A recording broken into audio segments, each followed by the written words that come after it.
आप सभी लोग के इस सेशन में जुड़ने के लिए बहुत बहुत स्वागत है दोस्तों। जैसा कि आप सभी लोग जानते हैं कि हम लोग डेली बेसिस पे करंट अफेयर्स को डिस्कस करने का काम करते हैं दोस्तों।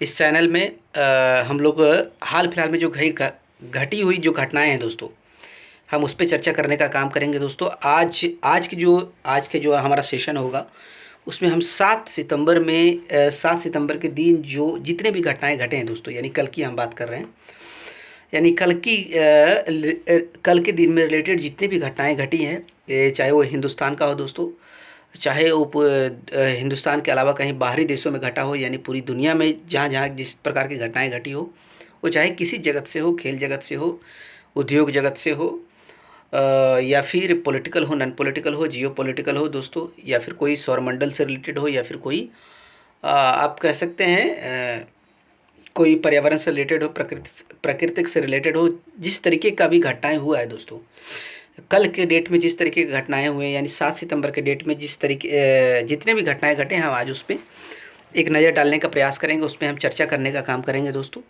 यानी कि जो यूपीएससी से रिलेटेड जो लोग एग्ज़ाम दे रहे हैं, जो पीसीएस से रिलेटेड जो एग्ज़ाम दे रहे हैं, या फिर एसएससी बैंक से रिलेटेड जिनके द्वारा एग्ज़ाम दिया जा रहा है दोस्तों, उनके लिए एक बहुत महत्वपूर्ण सेशन है, बहुत महत्वपूर्ण फैक्ट है दोस्तों। इस सेशन से आप लोगों को एक तरीके से जो यूपीएससी का तैयारी कर रहे हैं, पीसीएस का तैयारी कर रहे हैं, एमपीपीएससी का तैयारी कर रहे हैं, एसएससी का तैयारी कर रहे हैं, या फिर बैंक का तैयारी कर रहे हैं दोस्तों, तो उनके लिए करंट अफेयर्स के रूप में एक बहुत ही लाभकारी सेशन होगा दोस्तों, बहुत ज़रूरी सेशन होगा। तो आप हमारे साथ जुड़ सकते हैं, आप हमारे साथ बात कर सकते हैं दोस्तों। तो आज हम देखेंगे कि आज का दिन, जैसा कि हम सभी लोग को मालूम है कि 7 सितंबर का दिन है दोस्तों, तो पहला नज़र डालेंगे कि 7 सितंबर से रिलेटेड क्या क्या घटनाएं दुनिया में घटी है दोस्तों, इस पे हम एक नज़र डालने का प्रयास करेंगे। तो आइए उसी संदर्भ में हमारे पास पहले आज का सवाल को हम देख लेते हैं दोस्तों कि आज का सवाल क्या था। जैसा कि मैंने पिछले सेशन में जो सवाल मैं आपके लिए छोड़ा था, आपसे मैं पिछले सेशन में जिस सवाल का जवाब, जैसा कि हर सेशन में होता है दोस्तों कि आज के जिस सेशन पढ़ाया जाता है, उस सेशन को पढ़ाने के बाद उसमें एक सवाल दे दिया जाता है लास्ट में दोस्तों, जिसका उत्तर हम लोग अगले सेशन में करने का प्रयास करते हैं। तो ठीक उसी प्रकार का ये जो सवाल, जो पहला सवाल हमारे पास जो आ रहा है, ये जो सवाल आप देख रहे हैं, ये जो सवाल देख रहे हैं आज का सवाल दोस्तों, ये जो सवाल आप देख रहे हैं, ये पिछले सेशन का सवाल है दोस्तों। लेकिन इस पर हम जिस प्रकार से हम लोग डेली बेसिस पे इस तरीके के सवाल को हम लोग चर्चा करने का काम करते हैं, बात करने का काम करते हैं, उसी क्रम में ये है दोस्तों। तो इस पर पहले एक नज़र डाल लेते हैं। कल का सवाल था ये, यानी कल दिया हुआ सवाल था, आज इसका जवाब चाहिए था दोस्तों, तो हम इसको इसलिए हम आज का सवाल इसको कहते हैं। तो इसका सवाल क्या था दोस्तों, पैरालंपिक्स में स्वर्ण पदक जीतने वाले पहले भारतीय पैरालंपियन तीरंदाज कौन बने थे दोस्तों। इनका सही उत्तर हरविंदर सिंह के रूप में था दोस्तों, यानी कि ये इनका नाम आता है, हरविंदर सिंह का नाम आता है। इनके द्वारा पैरालंपिक्स में पहली बार तीरंदाजी के क्षेत्र में दोस्तों, यानी कि जो आर्चरी होता है, आर्चरी के फील्ड में पहली बार इनके द्वारा स्वर्ण पदक जीतने का काम किया गया था दोस्तों। अब आइए देखते हैं और देखते हैं कि दोस्तों कि 7 सितंबर जो आज का दिन है, जो आज का डेट है दोस्तों, इससे रिलेटेड और क्या क्या घटनाएं घटा है दोस्तों, इस पर हम बात करेंगे। इससे रिलेटेड किस प्रकार की घटनाएं निकल कर सामने आई है, उस पर हम चर्चा करते हैं। तो कहा जा रहा है दोस्तों कि 7 सितंबर को नीले आसमान के लिए, जो भी हमारे नीचे आसमान है, कहने का मतलब जो भी हमारा स्काई है दोस्तों, 7 सितंबर को नीले आसमान के लिए, स्वच्छ वायु के लिए एक अंतर्राष्ट्रीय दिवस घोषित किया गया दोस्तों। हम लोग 7 सितंबर को क्या कहते हैं कि ये हमारा जो आसमान है, जो नीला आसमान है, उसके लिए स्वच्छ हवा मिल सके, उसको स्वच्छ हवा एक तरीके से अवेलेबल हो सके दोस्तों, उसके लिए उसके रूप में हम 7 सितंबर को एज ए क्या मनाते हैं दोस्तों, एक तरीके से एक दिवस मनाया जाता है, एक अंतर्राष्ट्रीय दिवस मनाया जाता है दोस्तों, जिसको हम लोग कहते हैं एक पूरे तौर पे कहते हैं नीले आसमान के लिए स्वच्छ वायु का अंतर्राष्ट्रीय दिवस।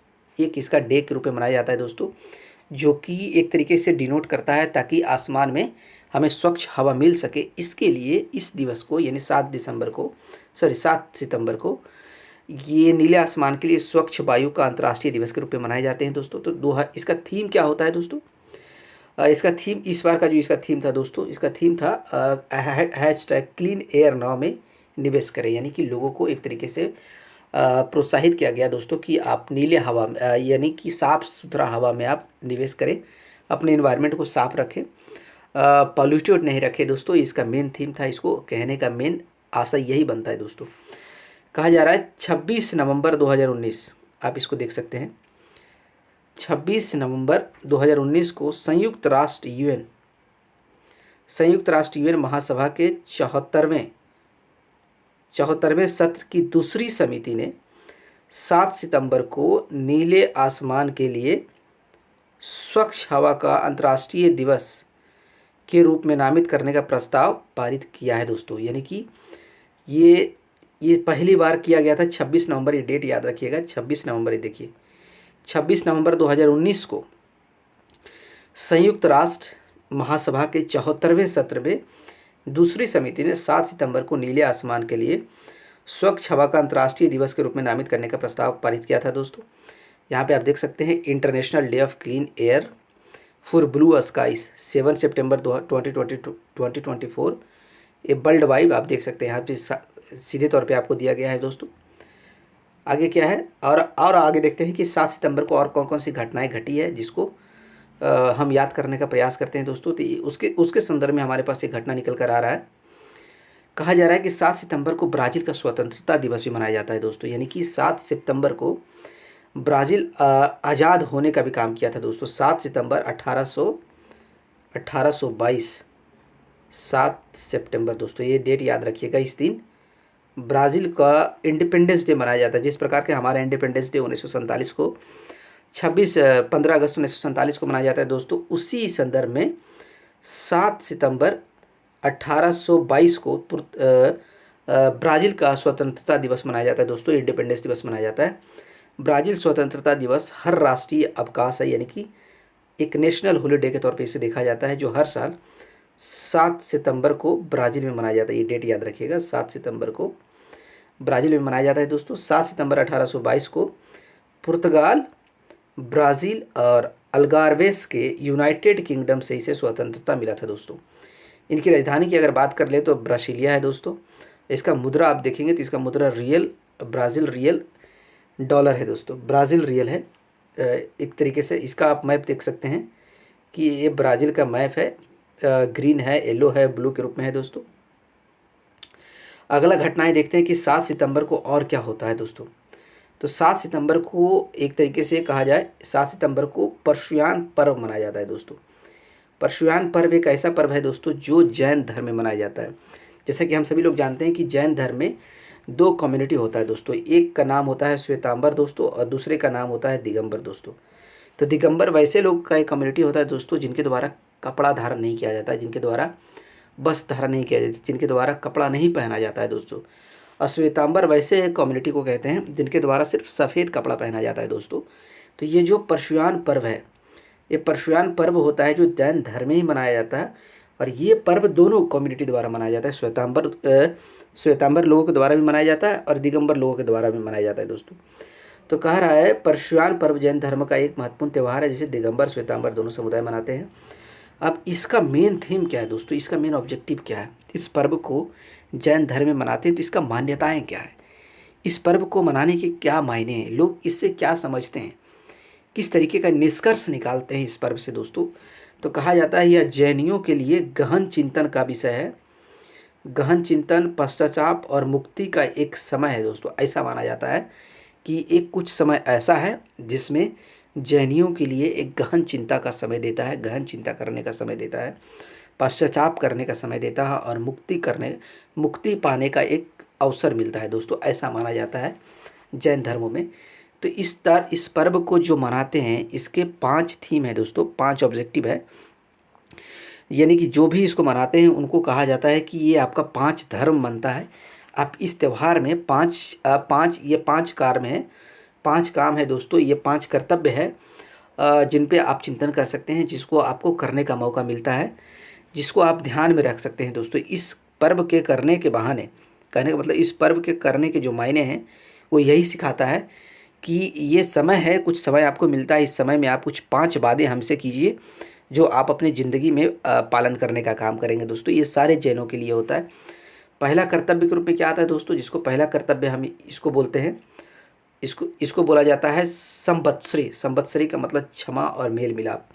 कहा जाता है कि आपसे इस ये पर्व के जो मायने हैं दोस्तों वो समझाता है जैन धर्म को, जैन धर्म के लोगों को समझाता है कि आपका जिससे भी लड़ाई झगड़ा हुआ है, जिससे भी मतभेद है, आप उसे क्षमा कर दें, आप उसे क्षमा करने का वादा ले, प्रण ले, उससे मेल मिलाप करने का वादा ले या प्रण ले, ऐसा कहा जाता है दोस्तों। इस पर्व का जो पहला कर्तव्य है उसके इस रूप में देखा जाता है। दूसरा जो कर्तव्य है यानी कि दूसरा जो प्रण दिया जाता है जैन धर्मियों को जो मनाते हैं इस पर्व को, वो दूसरा जो प्रण है दोस्तों, दूसरा प्रण के रूप में आता है केशलोचन कहा जाता है। ये आप देख सकते हैं केशलोचन। केशलोचन का मतलब होता है आत्मनिरीक्षण करना और आत्म सुधार करना, यानी कि सेल्फ इंट्रोस्पेक्शन की बात करता है कि अपने अंदर कमियां देखो, तुम क्या गलती कर रहे हो, तुम कैसे हो, तुम दूसरों के बारे में मत देखो, तुम अपने बारे में देखो, अपने बारे में सोचो, अपनी कमियों के बारे में बात करो। ये प्रण दिलवाता है दोस्तों। ये कर्तव्य के रूप में एक सारे जैन धर्मियों को एक प्रण दिलवाने का काम करता है ये त्यौहार कि कैशलोचन करो या आत्मनिरीक्षण करो। तीसरी चीज़ ये क्या सिखाता है, तीसरी चीज़ सिखाता है दोस्तों जिसे कहा जाता है परिक्रमण, यानी कि परिक्रमण करो। इसका मतलब होता है कि पिछले गलत कर्मों के लिए क्षमा मांगो, यानी कि आपने जितना भी गलत काम किया है पिछले समय में या फिर जितनी भी गलतियाँ आपसे हुई है उसके लिए आप ईश्वर से क्षमा मांगो, भगवान से क्षमा मांगो, प्रकृति से क्षमा मांगो दोस्तों। और चौथी चीज़ क्या सिखाता है, चौथी चीज़ जो ये पर्व जो परशुराम पर्व है जैन धर्मियों को तपस्या के बारे में सिखाता है दोस्तों। तपस्या के बारे में बात करता है, कहता है कि आध्यात्मिक विकास के प्रति तुम प्रतिबद्ध रहो, यानी कि स्पिरिचुअलिज्म की ओर बढ़ो, अध्यात्म के प्रति बढ़ो, अध्यात्म की तरफ तुम अपना एक तरीके से अपना पैर बढ़ाओ, अपना कदम बढ़ाओ, यानी आध्यात्मिक दुनिया की ओर बढ़ने का प्रयास करो, स्पिरिचुअल हो जाओ, ऐसा ये सिखाने का काम करता है। पांचवा चीज़ सिखाता है दोस्तों, पांचवा कहा जाता है आत्म आलोचना और पिछली गलतियों के लिए क्षमा याचना। ये बिल्कुल केस लोचन की तरह है दोस्तों कि अपना आलोचना करो, अपनी गलती को सुधारो, आपने जो किया है उस गलती को मानो और उसको क्षमा मांगकर फिर आगे बढ़ने का प्रयास करो दोस्तों। ये पांचवा है, इसी के बारे में बात करता है।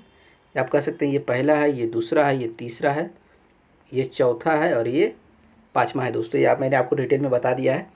आगे क्या है दोस्तों, आगे भी एक नज़र डालते हैं कि और जो होता है।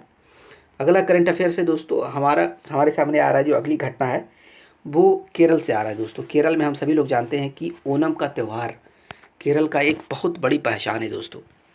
केरल में जो ओणम का त्यौहार मनाया जाता है, ओणम आप कह सकते हैं, ओणम जिसे हम कहते हैं दोस्तों, ये 10 दिनों का त्यौहार होता है ओणम और मेनली केरल में मनाया जाता है दोस्तों।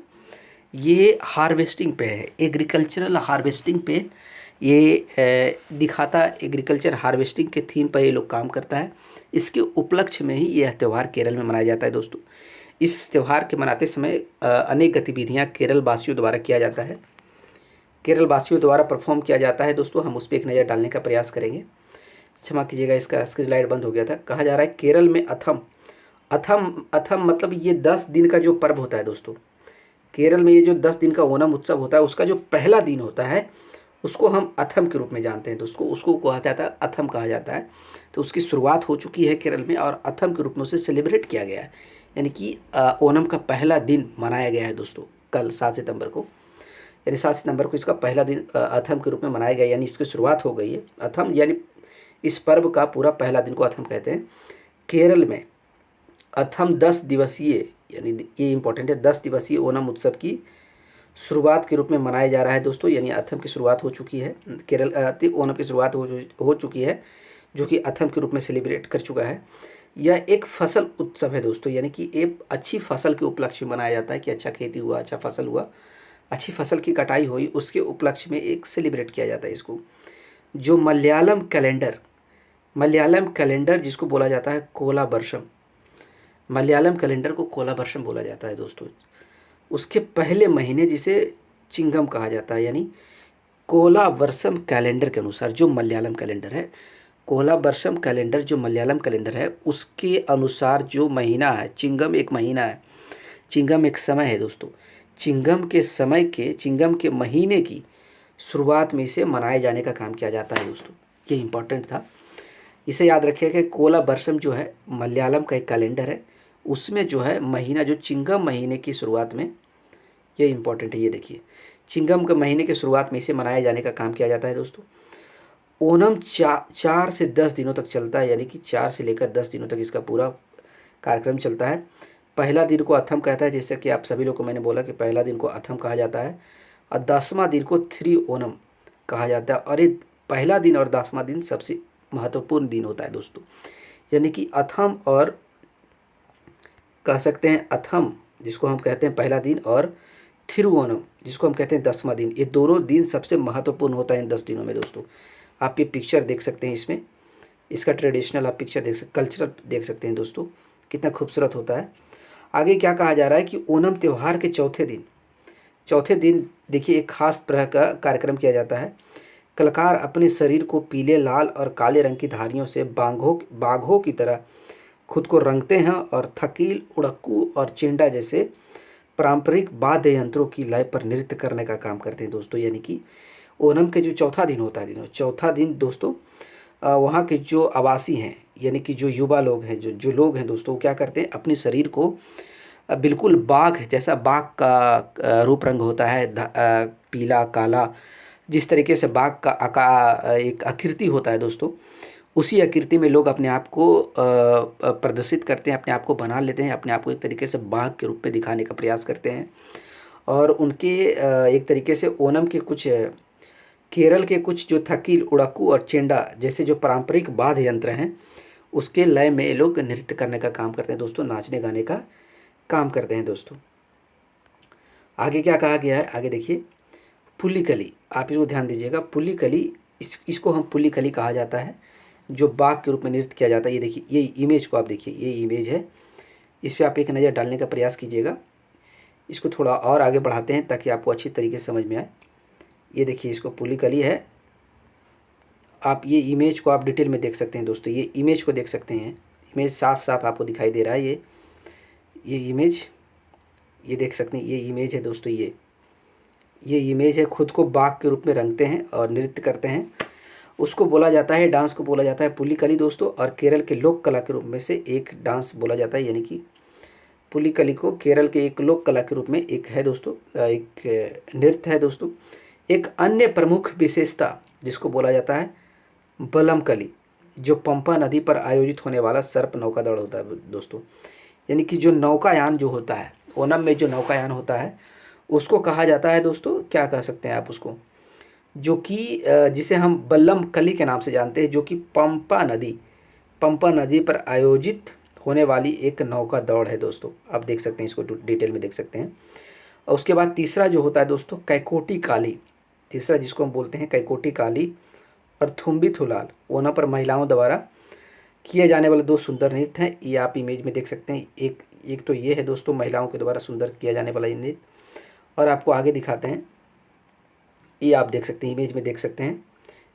इमेज में आपको साफ साफ दिखाई दे सकता है कि ये दो महिलाओं द्वारा नृत्य किया जा रहा है, ये और ये दो महिलाओं के, ये देखिए कल्लीपुरम इसी को कहते हैं, ये बाघों द्वारा। और ये देखिए नौकायान जो होता है, सर्प नौका, जो नदी के किनारे किया जाता है, जो परफॉर्म किया जाता है, ये ओणम के त्यौहार पर, ये विशेष तौर पर मैं आपको बताने का प्रयास किया हूँ। आगे देखते हैं, आगे क्या कहा जा रहा है दोस्तों। अगला जो करंट अफेयर्स के रूप में है, वो उसे कहा जा रहा है कि टेनिस के फील्ड से है दोस्तों। 51 साल में एक टेनिस लेजेंड जिनका नाम हुआ करता था लुइस अगाला, आप ये नाम याद रखिएगा। देखिए ये लुइस अगाला, उनकी 91 साल की उम्र में निधन हो गया दोस्तों। ये टेनिस के एक बहुत बड़े दिग्गज खिलाड़ी हुआ करते थे दोस्तों, जिनका नाम लुइस अगाला है। 91 साल में उनकी अब मृत्यु हुई है। इनके कुछ अचीवमेंट के बारे में नज़र डालते हैं कि इनके द्वारा क्या क्या चीज़ें हासिल किया गया दोस्तों। इनके द्वारा 2 फ्रेंच ओपन कह सकते हैं आप, 2 फ्रेंच ओपन फाइनल में इनके द्वारा खेला गया था दोस्तों। उन्होंने अपने कैरियर में 46 एकल खिताब जीतने का काम किया था दोस्तों, जो कि बहुत बड़ी बात है, ये इंपॉर्टेंट है। 1958 दो फ्रेंच ओपन में इनके द्वारा जो खेला गया था दोस्तों, वो कब था, 1958 में था। और 1960 में फाइनल में इनके द्वारा खेला गया था रोलैंड गैरोस की फाइनलिस्ट में। वो गेम का नाम है दोस्तों, रोलैंड गैरोस गेम का नाम है। 1958-1960 में इनके द्वारा खेला गया। अब इनका जो है 91 साल में अब मृत्यु हो चुकी है दोस्तों। अगला क्या है, अगला देखते हैं सोमनाथ। अगला करंट अफेयर से दोस्तों हमारा एक तरीके से हमारा इसरो से रिलेटेड है दोस्तों। सोमनाथ जो हमारे इसरो के चीफ बनाए गए हैं, जिनको एक तरीके एक साइंटिस्ट हैं दोस्तों, इनके द्वारा सोमनाथ ने द हिंदू द्वारा प्रकाशित इसरो पर कॉफ़ी टेबल बुक का विमोचन करने का काम किया है। यानी कॉफ़ी टेबल बुक को लॉन्च करने का काम किया गया है दोस्तों। ये कॉफ़ी टेबल बुक है जो द हिंदू एक न्यूज़पेपर है, एक प्रेस है दोस्तों। जैसा कि हम हमारे देश में एक बहुत प्रतिष्ठित, एक बड़ी पैमाने पर इनका एक तरीके से पब्लिक मीडिया में इनका एक नाम है दोस्तों, द हिंदू, जो एक तरीके से पत्रकार के रूप में काम करते हैं दोस्तों। उनके द्वारा कॉफ़ी टेबल बुक को प्रकाशित किया गया है, जो एस सोमनाथ, जो हमारे इसरो के चीफ हैं, उनके द्वारा विमोचन किया गया, उनके द्वारा लॉन्च किया गया दोस्तों। और एक कॉफ़ी टेबल बुक क्या होता है दोस्तों? कॉफ़ी टेबल बुक एक ऐसा किताब होता है जिसमें बड़े बड़े फ़ोटो के साथ उसमें किसी कहानी या किसी इवेंट के बारे में दर्शाया हुआ होता है दोस्तों, जिसको आप कॉफ़ी टेबल पीते हुए आप उसका आनंद ले सकते हैं दोस्तों। इसके आगे क्या लिखा हुआ है? भारतीय अंतरिक्ष अनुसंधान संगठन के अध्यक्ष यानी इसरो के अध्यक्ष एस सोमनाथ, आप इसका नाम देख सकते हैं दोस्तों, एस सोमनाथ ने हिंदू प्रकाशन के समूह द्वारा प्रकाशित कॉफ़ी टेबल बुक, कह सकते हैं आप इसको, coffee table book ISRO exploring, एक बुक का क्या नाम था दोस्तों?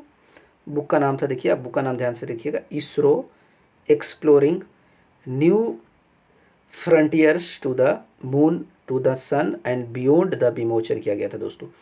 ये पूरा नाम मैंने आपको बता दिया है। पुस्तक का संकलन जो इकट्ठा करने का काम किया था टी.एस. सुब्रमण्यम द्वारा। इस पूरे के बुक को एक तरीके से पूरे जो इनके जो सब्जेक्ट हैं उनको एकत्रित कर एक जगह सम्मिलित करने का काम किया गया था, यानी बुक तैयार करने का काम किया गया था दोस्तों। अगला करंट अफेयर्स के रूप में क्या है, अगला इवेंट देख लेते हैं, एक नज़र डालते हैं दोस्तों। कहा जा रहा है मंत्री अम्बीश महेश पयोमोझी ने, एक मंत्री हैं महेश पयोमोझी ने the heart and art of teaching, एक पुस्तक, ये दूसरा पुस्तक है दोस्तों जो आज के डेट में इसे विमोचन किया गया, इसे लॉन्च किया गया है। आप इसको ध्यान रखिएगा क्योंकि ये बहुत इंपॉर्टेंट है दोस्तों, किसी भी एग्जाम के लिए एसएससी का पॉइंट ऑफ व्यू से या फिर बैंकिंग के पॉइंट ऑफ व्यू से बहुत एक तरीके से सकारात्मक बुक है, बहुत ये मतलब इम्पोर्टेंट बुक है जिसका आपको जानकारी याद रखनी। आपने अभी देखा होगा कि कल को ही कितना 5 सितंबर, अभी कितना 2-3 दिन पहले गुजरा है दोस्तों, 2 दिन पहले भी होता है। उसी के उपलक्ष्य में तमिलनाडु के स्कूल के शिक्षा मंत्री हैं दोस्तों, ये आप देख सकते हैं, ये फिगर आप देख सकते हैं, तमिलनाडु के शिक्षा मंत्री हैं दोस्तों, जिनका नाम है अम्बिल महेश पोयामोझी है दोस्तों। उनके द्वारा the heart and art of teaching पुस्तक का विमोचन किया गया है, लॉन्च किया गया उसे।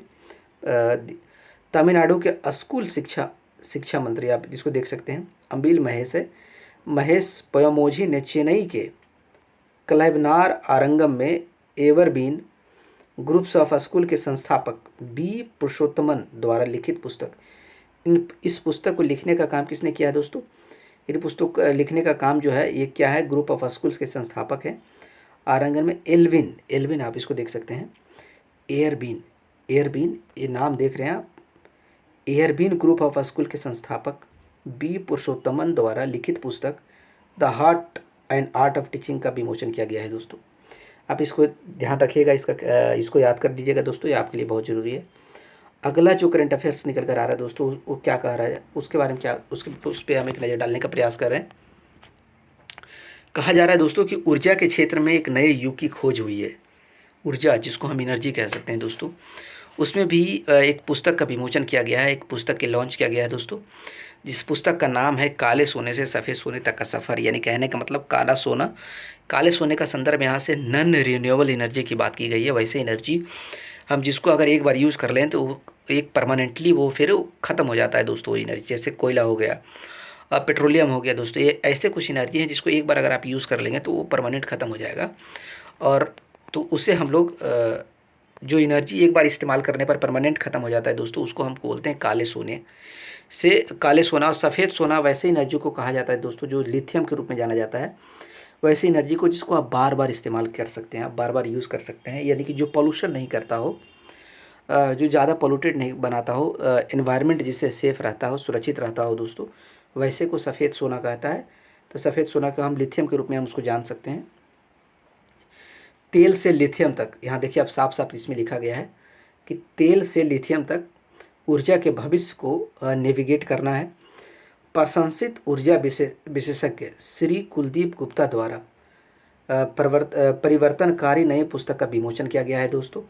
यह पुस्तक करण की यात्रा, यानी इस पुस्तक में एक आदमी जो करण नाम का है दोस्तों, इस करण का नाम का ये जो व्यक्ति है, इसका यात्रा के बारे में बताया गया है कि उन्होंने एक तरीके से नॉन रिन्यूएबल एनर्जी से लेकर रिन्यूएबल एनर्जी की तरफ उनका आकर्षण कैसे बढ़ा है दोस्तों, उनका क्या एक तरीके से एक्सपीरियंस है, उनके बारे में बात किया गया है।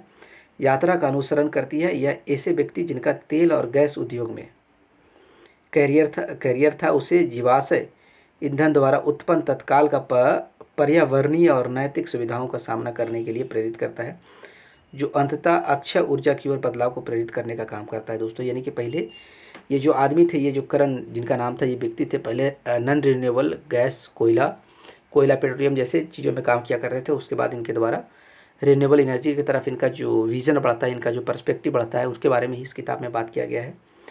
अगला करंट अफेयर्स क्या है दोस्तों? अगला है, कहा जा रहा है मिशेल बर्नियर। आप ये फ़ोटो देख सकते हैं, इनका नाम है मिशेल बर्नियर या फिर माइकल बर्नियर कह सकते हैं इनको फ्रांस का नया प्रधानमंत्री के रूप में इसको नियुक्त किया गया है दोस्तों, क्योंकि फ्रांस में अभी इलेक्शन होने वाला है। तो जब तक इलेक्शन नहीं हो जाता दोस्तों, जब तक इलेक्शन कंप्लीट नहीं हो जाता, तब तक फ्रांस का एक तरीके से जो कारभार है दोस्तों, जो जिम्मेदारी है, वो इनके द्वारा ही कंप्लीट किया जाएगा दोस्तों, इनके कंधे पर ही होगा। जब तक इलेक्शन नहीं आ जाती, कोई पार्टी की बहुमत नहीं आ जाती है, तब तक इनको ही जिम्मेदारी दी गई है दोस्तों। राष्ट्रपति वहाँ का कौन थे? Emmanuel macro.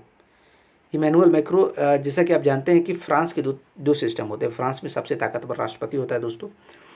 जिस प्रकार से हमारे देश में राष्ट्रपति का पद होता है, उसी प्रकार से फ्रांस में प्रधानमंत्री का पद होता है। और जिस प्रकार से हमारे पास प्रधानमंत्री ताकतवर होता है, उसी प्रकार से फ्रांस में राष्ट्रपति ताकतवर होता है दोस्तों। तभी फ्रांस का राष्ट्रपति इमैनुअल मैक्रो थे दोस्तों। उन्होंने मिशेल बार्नियर को नए प्रधानमंत्री के रूप में नियुक्त किया है, जो कि जब तक इलेक्शन का रिजल्ट नहीं आ जाता है, नया इलेक्शन होने वाला है फ्रांस में दोस्तों, जब तक रिजल्ट नहीं आ जाता नया, तब तक ये देश की जिम्मेदारी संभालने का काम करेंगे। ये बार्नियर ने क्या लिखा हुआ है? बार्नियर ने, आप यहाँ पे देख सकते हैं इसको, बार्नियर कहाँ भाई,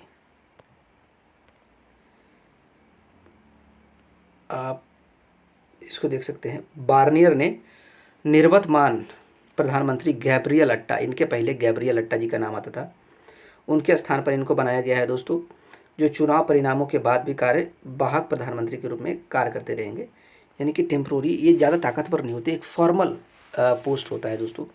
जिस प्रकार से हमारे देश में राष्ट्रपति होता है, उसी प्रकार से फ्रांस में प्रधानमंत्री होता है, जो ज़्यादा ताकतवर लोग नहीं होते दोस्तों। अब एक फैक्ट के बारे में नज़र डालते हैं कि फ्रांस की राजधानी कहाँ है। अब एक नज़र इस पर डालने का प्रयास करते हैं। आप इसको इमेज में आप देख सकते हैं कि फ्रांस की राजधानी पेरिस है दोस्तों, और यहाँ का मुद्रा यूरो है दोस्तों, यूरो। और यहाँ फ्रांस का फ्लैग देख सकते हैं, नीला है, लाल है और वाइट है दोस्तों। ये फ्रांस का ये एक जियोग्राफिकल लोकेशन है, ये फ्रांस का।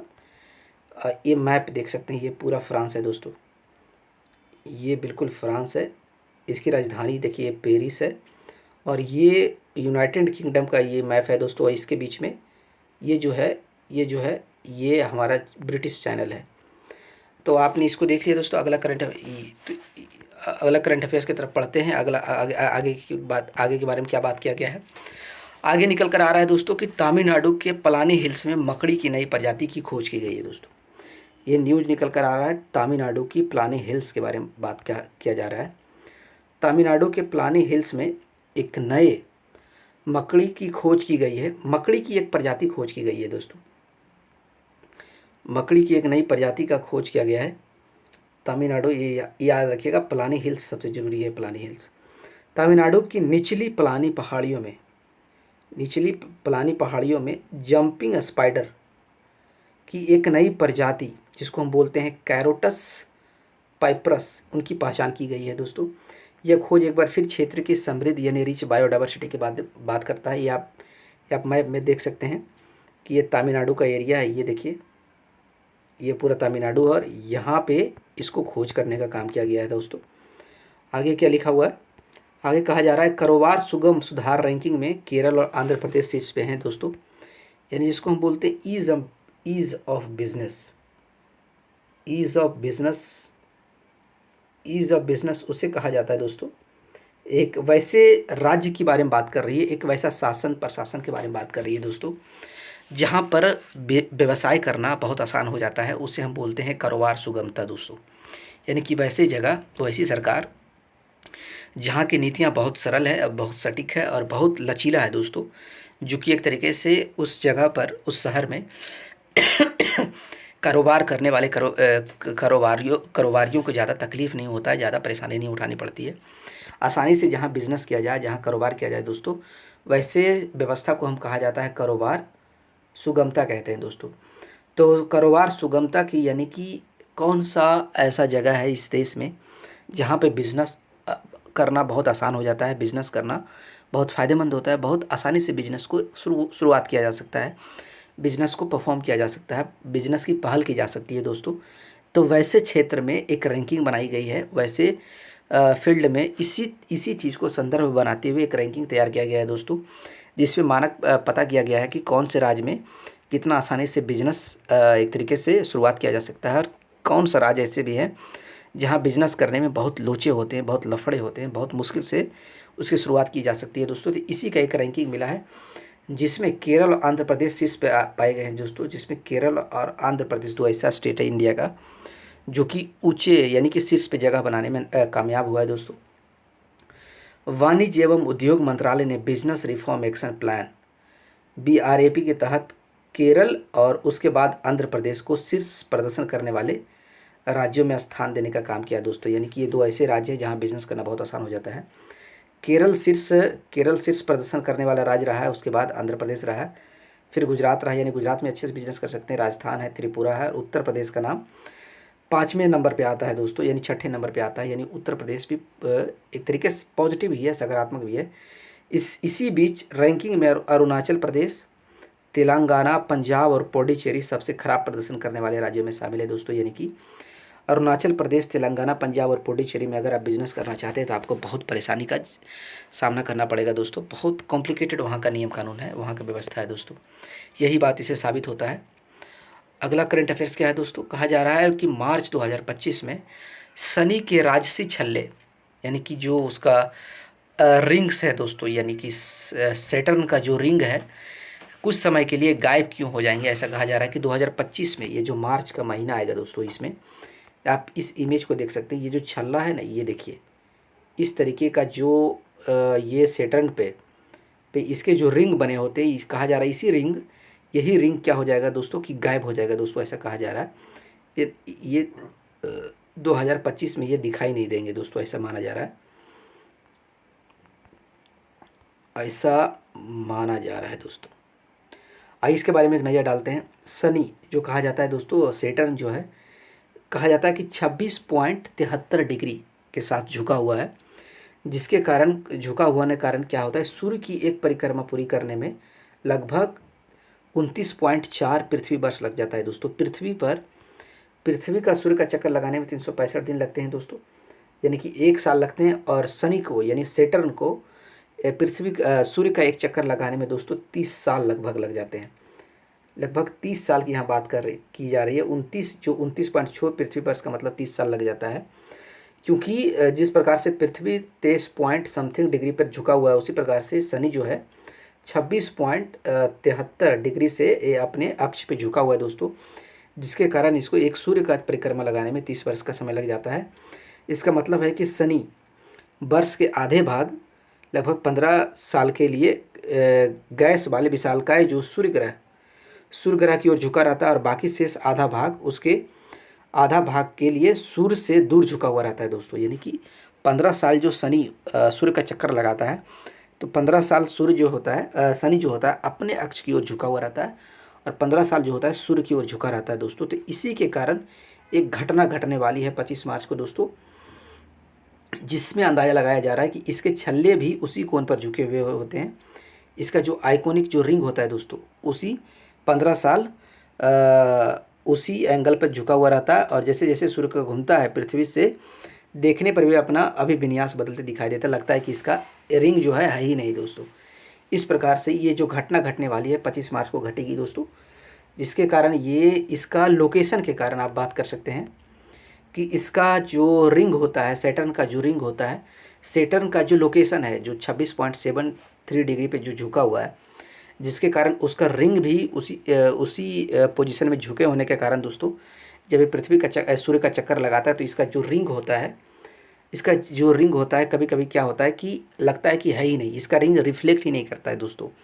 झुके होने के कारण इसका रिंग जो होता है लाइट को रिफ्लेक्ट नहीं करता है, जिसके कारण क्या होता है, इसका रिंग दिखाई नहीं देते हैं दोस्तों। तो वैसा ही स्थिति 25 मार्च को, यानी कि आप कह सकते हैं दोस्तों कि 25 मार्च 2025 का मार्च महीने में वैसी एक स्थिति आने वाली है दोस्तों, जब क्या होगा कि ये सैटर्न का जो रिंग है दोस्तों, वो आपको किसी वजह से दिखाई नहीं देगा दोस्तों। इसी के बारे में ये कहा गया है, पूरा न्यूज़ है। कहा जा रहा है कि आगे क्या लिखा हुआ है कि हर 13 से 15 साल में, यहाँ देखिए साफ साफ लिखा हुआ है, हर 13 से 15 साल में शनि के छल्लों का किनारा जो उसका रिंग होता है दोस्तों, पृथ्वी के साथ सीधा हो जाता है।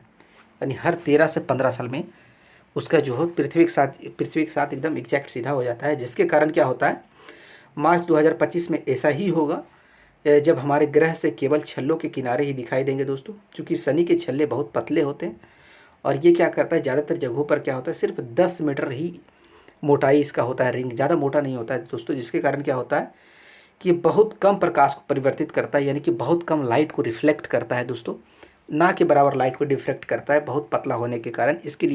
इसी कारण क्या होता है कि ये रिंग जो होते हैं दिखाई नहीं देते हैं दोस्तों। तो ये कहा जा रहा है, ये घटना पिछली बार 2009 में हुई थी, जब उसके रिंग दिखाई नहीं दे रहे थे, शनि के रिंग दिखाई नहीं दे रहे थे शनि ग्रह का। और ये स्थिति अब मार्च में होगा दोस्तों, यानी कि 2025 के मार्च महीने में ऐसा एक स्थिति बनेगा, जब सैटर्न ग्रह है, जो शनि ग्रह है, उसका जो आइकोनिक एक तरीके से उसका जो रिंग होता है दोस्तों, उसके चारों तरफ जो आपको रिंग दिखाया मैंने, वो रिंग जो है दिखाई नहीं देगा दोस्तों, क्योंकि इसका रिफ्लेक्शन की वजह से, जिसका कारण मैंने आपको पहले भी बता दिया दोस्तों। ये देखिए, यही रिंग आपको दिखाई नहीं देगा। आगे क्या है, तेल समृद्ध यूएई अरब दुनिया का पहला परमाणु संयंत्र पूरा करेगा दोस्तों। कहा जा रहा है कि यूनाइटेड अरब एमिरेट्स के द्वारा एक तरीके से न्यूक्लियर पावर प्लांट बनाए जाने के प्रयास किया जा रहा है दोस्तों। कहा जा रहा है कि अरब यूएई, जिसको बोलते हैं अरब अमीरात इमिरेट्स, यूनाइटेड अरब अमीरात इमिरेट्स जो है दोस्तों, उसको द्वारा कहा जा रहा है कि ये न्यूक्लियर पावर प्लांट बनाने का काम करेंगे, जो कि इनके ऊर्जा के लिए बहुत फ़ायदेमंद होगा दोस्तों। इनके देश में जो ऊर्जा का जो इनका लक्ष्य है प्राप्त करने का, वो इसके तहत वो सॉल्व करने का काम करेंगे, इस गोल को पूरा करने का काम करेंगे दोस्तों, ऐसा कहा जा रहा है। संयुक्त अरब अमीरात, जिसको हम यूएई के नाम से जानते हैं दोस्तों, क्या कहा गया है डिटेल में देखते हैं। संयुक्त अरब अमीरात ने अरब दुनिया का पहला परमाणु ऊर्जा संयंत्र, यानी पहला न्यूक्लियर पावर पॉइंट बनाने का प्रयास कर रहा है दोस्तों, जिसका नाम क्या दिया है इन लोगों ने, उसका नाम दिया है बराक परमाणु ऊर्जा संयंत्र के नाम से ये जगह बनाने का काम किया जा रहा है दोस्तों। बराक परमाणु ऊर्जा संयंत्र, ये नाम याद रखिएगा। राज्य के स्वामित्व वाली अमीरात परमाणु ऊर्जा निगम ENEC का सफलतापूर्वक पूरा कर लिया है दोस्तों, यानी कि पूरी तरीके से इसे तैयार कर लिया गया है।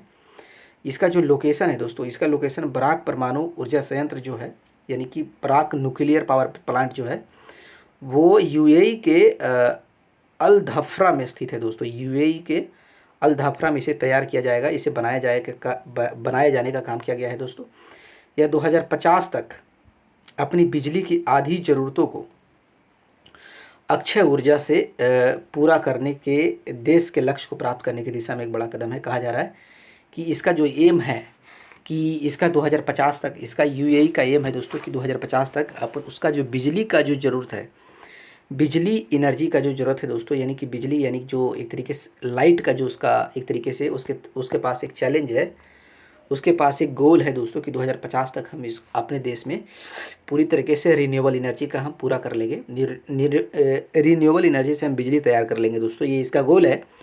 उस गोल को लगभग आधा प्रतिशत, कहा जा रहा है कि उसका 50% आधी ज़रूरतों का जो लक्ष्य है उसको प्राप्त करने की दिशा में यह बड़ा कदम बताया जा रहा है इसे दोस्तों। अगला करंट अफेयर्स क्या जा रहा है, अगला घटनाएं क्या है दोस्तों, उस पर एक नज़र डालते हैं। कहा जा रहा है सुरेश प्रभु को विश्व कृषि मंच बोर्ड में नामित किया गया है दोस्तों। ये कौन है, ये बहुत इनके बारे में पहले जान लेते हैं। सुरेश प्रभु पहले एक पूर्वीय केंद्र मंत्री भी रह चुके हैं दोस्तों। ये एग्रीकल्चर फील्ड के एक एक्सपर्ट हैं दोस्तों, यानी कि इस देश में एग्रीकल्चर की जो दुनिया है दोस्तों, यानी खेती की जो दुनिया है, उसमें इनको एक बहुत ही विद्वान तौर पे इसको माना जाता है कि बहुत विद्वान आदमी है एग्रीकल्चर फील्ड में। इनको बहुत एक्सपर्टीज़ है, इनको बहुत नॉलेज है दोस्तों।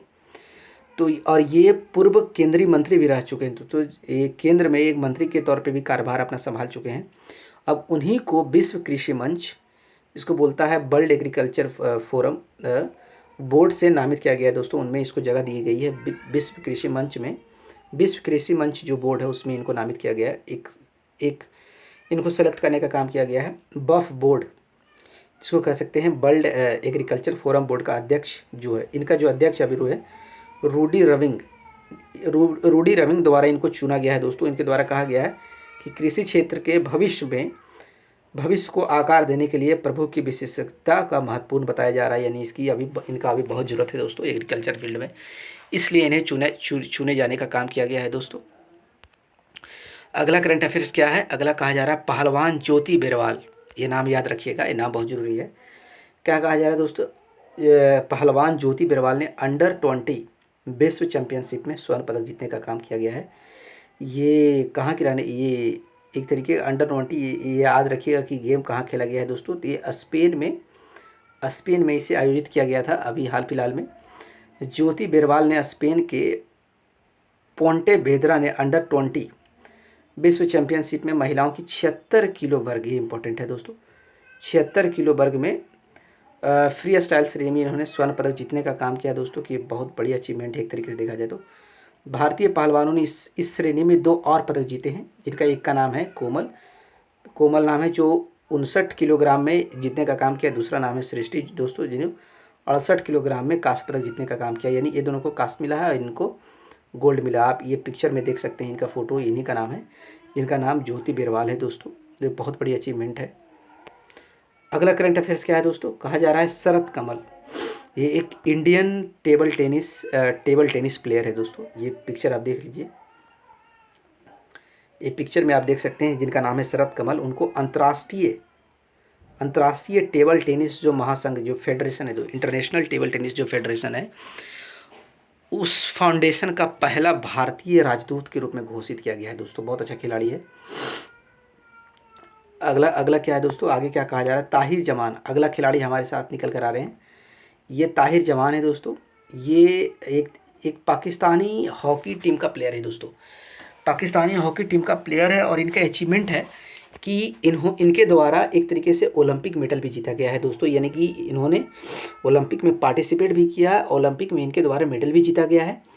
और हाल फिलहाल में इस खिलाड़ी को क्या किया गया है कि पाकिस्तान हॉकी जो टीम है दोस्तों, हॉकी टीम का हॉकी टीम का मुख्य कोच के रूप में इन्हें चुना गया है दोस्तों। इनको नामित करने का काम किया गया है, इनको यानी कि पाकिस्तान हॉकी टीम का कोच बनाए जाने का काम किया गया है दोस्तों इनको।